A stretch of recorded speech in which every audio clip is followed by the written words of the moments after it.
Maybe you've been eating better, working out more, maybe even tracking your food, and yet the scale just won't move. Sound familiar? In today's episode, I'm going to walk you through exactly what to do when the scale isn't moving. You're going to learn how to evaluate both sides of the fat loss equation, your calories out and your calories in, and how to make strategic changes that lead to real, sustainable progress.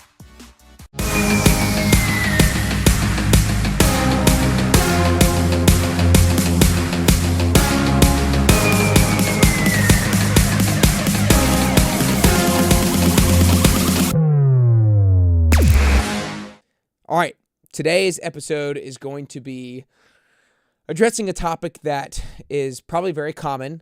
I'm sure a lot of you might be dealing with it now. Maybe you've dealt with it in the past, or maybe you'll deal with it in the future. And it's for the person who feels like they're doing the changes. They're eating better, they're exercising, they're making healthier choices. Maybe they're not eating out as much, maybe they're not drinking as much alcohol, but the number on the scale isn't changing. It's like maybe your energy levels are starting to pick up. Maybe you're feeling stronger and you're just maybe feeling better, but that number on the scale is being a pest and it's not moving. First off, it's relatively common. This happens and it's okay because you can do something about it as long as you continue to listen to this episode. A lot of my 10WT clients have been there, but then teaching them how to work through it is something that I'm going to teach you.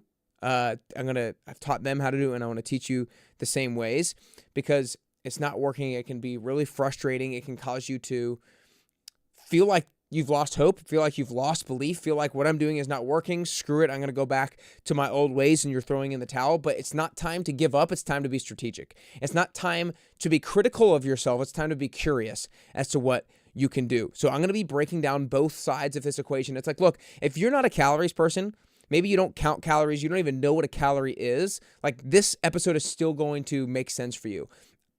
I have some clients, I probably have 10% of my clients, maybe, who are people who are count calories or track calories or know what calories are. But then the other 75, 80, 90% of my clients either don't know what a calorie is or don't track calories. And that's completely fine as well, because whether or not you know those things, you're still going to be able to put into action what I talk about here today. Before I kind of dive into it, I would love to invite you to join us for the Nutrition Mastery Workshop on Wednesday, September 3rd at 5 p.m. Central Time or 6 p.m. Eastern Time, depending on where you live.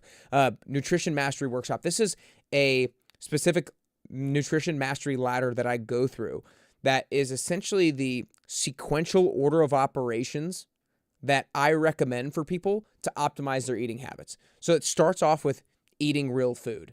And then it goes into things like prioritizing protein, eating fiber, omega-3 fats, so on and so forth. Because look, you got to walk before you can crawl, before you can jog, before you can run. And so that's exactly what this is. It's a sequential approach to optimizing your nutrition habits or to mastering your nutrition habits. So you can join us today by going to nickcarrier.com/mastery. It's a completely free workshop. You'll hop on with me and a bunch of others via Zoom, and we'll break it down, and I'll make it simple, and I'll make it digestible and implementable.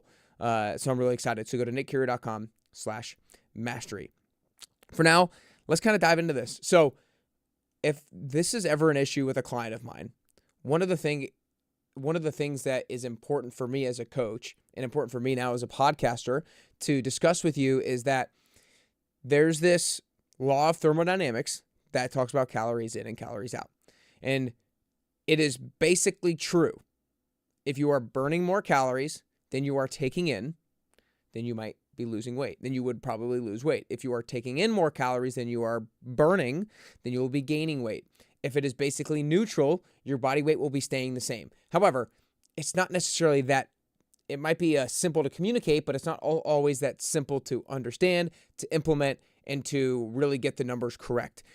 However, understanding that is important because there's both sides of the equation, and you look at both sides of the equation I like to think about them as separate parts that you can attack individually in their different ways. And the great part about it is it's not like you can only exercise more and things go well. And it's not like you can only eat less and things go well. You can do a little bit of both sides of the equation. And so I want to discuss things that you can kind of analyze in your current habits and things you might be able to change about what you're currently doing in order to see a spark or maybe to see that scale finally start to budging. So let's break it into two halves. The first half is total daily energy expenditure or calories out.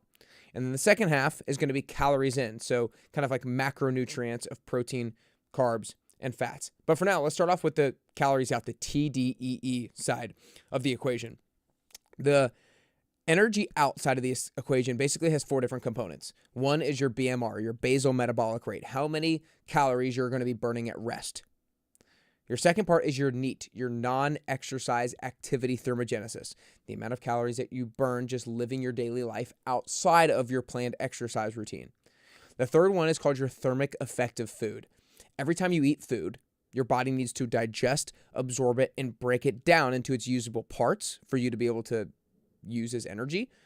And when it digests and absorbs, it burns calories doing so, and that's your thermic effective food. Lastly is your EAT, your exercise activity thermogenesis, the calories that you burn during your planned exercise, your workouts, your runs, your yoga, your swimming, etc. So there's 4 subcomponents to the big component of TDEE. Let's go back again. You can influence each of these individually. So your basal metabolic rate, the amount of calories that you burn at rest. This is where note taking is really going to be coming in if you haven't been taking notes yet. If you want to increase your metabolic rate when you're at rest, there's a few things you can do. All of these things move the needle a little bit.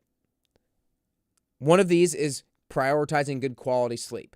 Because when you think about your metabolism, if there is a stressor on the body, your body and your metabolism senses, okay, there's a stressor. I'm going to need energy in order to attack this stressor. Therefore, I want to store energy for later. That's what your body thinks anytime there is some sort of stressor. Okay, there's a stressor, conserve calories so that I can have calories and have energy when I'm ready to use them. And so if you have low quality sleep, your body sees that as a stressor. So it holds on to calories. When you have high levels of stress, your body sees that as a stressor. So it holds on to calories. So those are 2 things that you can do to ensure that if the scale isn't moving, that maybe that is why, because you're constantly too high levels of stress and you're constantly getting poor sleep, less than 7 hours all the time. 2 things that could potentially help move the needle. And the third part of the basal metabolic rate is if you don't have any muscle mass on your body, then your metabolism is going to be a little bit slower. And so just continuing to do strength training or starting to do strength training, if you're not doing any, that can help to rev up your metabolism as well. So when it comes to your basal metabolic rate, how we can support that health in an optimal way, in an optimal manner, good quality sleep, stress management, and building lean muscle.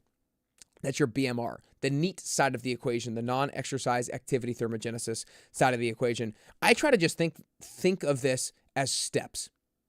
Now, there's other ways that we can think about it. Parking far away in the parking lot, making sure that you have a standing desk that can be away, but it can be very simple to calculate and track if you just think about steps. And so a very practical goal for a lot of people is 8,000 to 12,000 steps every single day. I find that a lot of people are getting oftentimes maybe between 4,000 and 7,000 a day, especially this type of person who feels like the scale just won't budge for them. And if they're only at 4,000 to 7,000, that's really mildly active.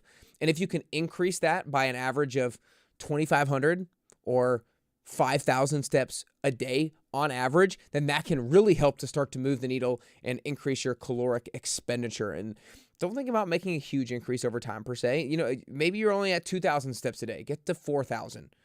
Make some sort of increase, but the incremental increases will build up over time.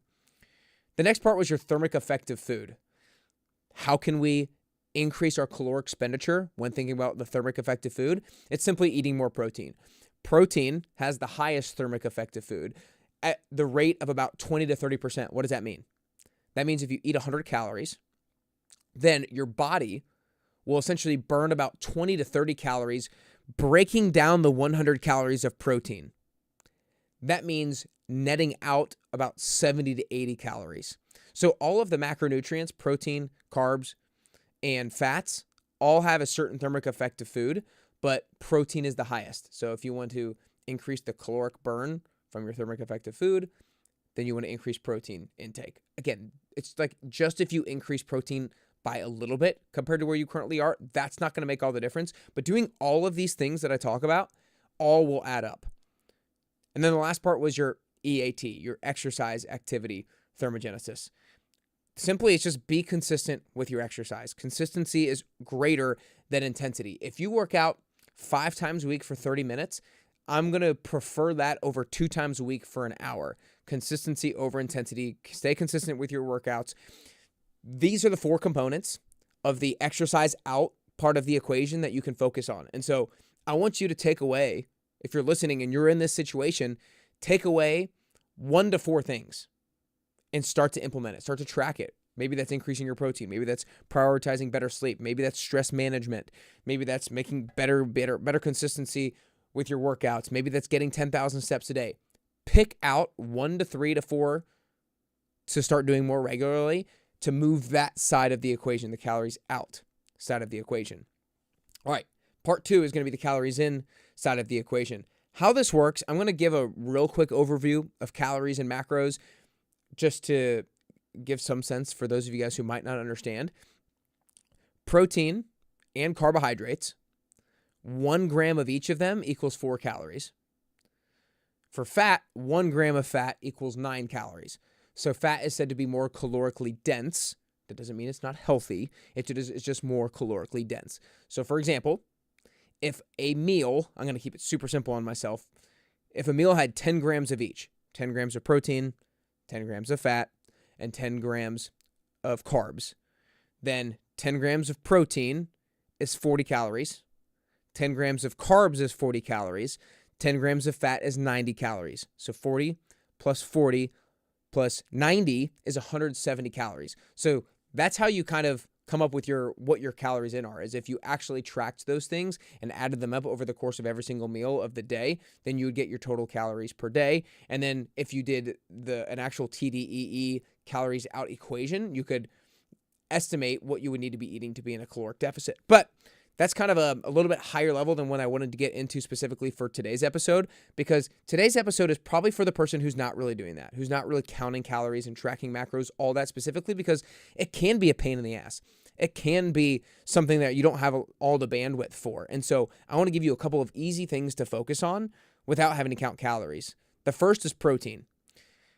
You can consume anywhere between 0.7 to 1 gram of protein per pound of your ideal body weight per day. But look, even to make it simpler than that, if you consume about a fistful of protein every single day, or every single meal, not every single day. If you consume a fistful of protein for every single meal, then you're probably going to be on track. A fistful of protein might be 4, 5, 6, 7, 8 ounces of protein, depending on how big your fist is. And generally speaking, for most people, that's going to get them to their recommended daily intake. So that's protein. That will help you build muscle. That will increase your thermic effect of food and keep you feeling fuller so that you don't overconsume other types of calories. And then the second thing you can think about is fiber intake. Consuming about 25 to 35 grams of fiber per day. It helps keep you full. It helps you reduce cravings, helps you stabilize your blood sugar. So if you can build meals around those two, it can be critical. If I want to make it even simplify fiber even more, you can think about maybe 3 to 6 servings of fruits and vegetables per day, because that is going to be one of your dominant sources of fiber, is fruits and vegetables. The last thing that I want to go through today, we attacked the calories outside of the equation and the calories in. Now I want to address some common mistakes that might be kind of like hidden calorie bombs, or might be really blocking you from seeing that number on the scale budge at all. The first is alcohol. Alcohol, it can be very calorically dense. It can be easily consumed in high amounts. If you have 1 drink of alcohol, now it depends on the type of alcohol, that could range from 90 to maybe 250 calories. And if you have just 2 or 3 of those per day and 5 to 10 to 12 per week, then you could very easily throw yourself out of a caloric deficit. You could have achieved the caloric deficit simply from eating, but alcohol could erase that. And so if you can try to limit it to 3 to 8 or less drinks per week, everybody has a different relationship with alcohol. I currently like to think about having 8 or less per week for myself, but attack alcohol in a way that is most appropriate with your current relationship. The second is mindless snacking. You know, it can be very easy to grab chips, grab crackers, grab a handful of nuts, and just have 100 calories here, 100 calories here, a couple hundred calories here. And so mindless snacking is something to be wary of. if you feel like you are doing the right things, but the number on the scale isn't budging. The next thing is just simply weekend binges. Is you're doing really well during the week, but you don't realize that the overconsumption in the weekend is throwing you off. You think I'm doing great 5 out of 7 days, and so just 2 days shouldn't throw me off, but oftentimes it does, especially if you like really overconsume on those 2 extra days. So having more structure and being a little bit more disciplined on the weekends can help move the needle. Next one that a lot of people might run into is simply when you go out to eat, having appetizers and desserts. Appetizers and desserts tend to be things that are more fatty or more calorically dense, and there's just literally additional calories that could potentially be saved because you're already eating a meal, so you don't need an additional meal before and after it. And the last thing I would say to keep in mind is just, are your portion size actually appropriate? Oftentimes, if you go out to eat a lot, those portion sizes can be massive. And so that last thing to be wary of is just like, are the portion sizes that I'm consuming appropriate for what I should be consuming? And maybe that could be the thing to allow the scale to start budging. So if you're that type of person who is frustrated, I get it. It happens. It's more common than you think. You're not alone, but there are strategies. Don't give up. There are strategies to do it. Think about attacking both sides of the equation. The calories out, your metabolism, speeding that up in one of the ways that we discussed, and the calories in, making sure that you're prioritizing protein and fueling with fiber, and then addressing maybe some of those 5 common things that are easily hidden calories that people might not always realize are the thing holding them back. So getting to progress is not necessarily a matter of restriction. It's just a matter of knowing and executing. It's a matter of identifying the things that you can be doing that maybe you're not doing, or maybe the things that you are doing that you shouldn't be doing, that can help move the needle, and then tracking it and holding yourself accountable to it and following through with the promises that you make to yourself. Remember, if you want to join us for the Nutrition Mastery Workshop, I would love to invite you to attend. It's Wednesday, September 3rd at 5 p.m. Central Time. You can go to nickcarrier.com/mastery. We'll have it in the show notes in the description below. If you enjoyed this episode, I'd recommend that you watch this video next, How to Eat for Longevity. If you're watching on YouTube, you can click this right here. If you're listening on Apple Podcasts or Spotify, you can search that podcast episode, How to Eat for Longevity. It'll be some of the things that we discuss in the Nutrition Mastery Workshop. But I hope today helps you break through a plateau. I hope today gets you to maybe move that number on the scale if that's your goal. And I hope it helps you get closer to the healthiest version of yourself. And ultimately, I hope it helps you get closer and closer to your best you.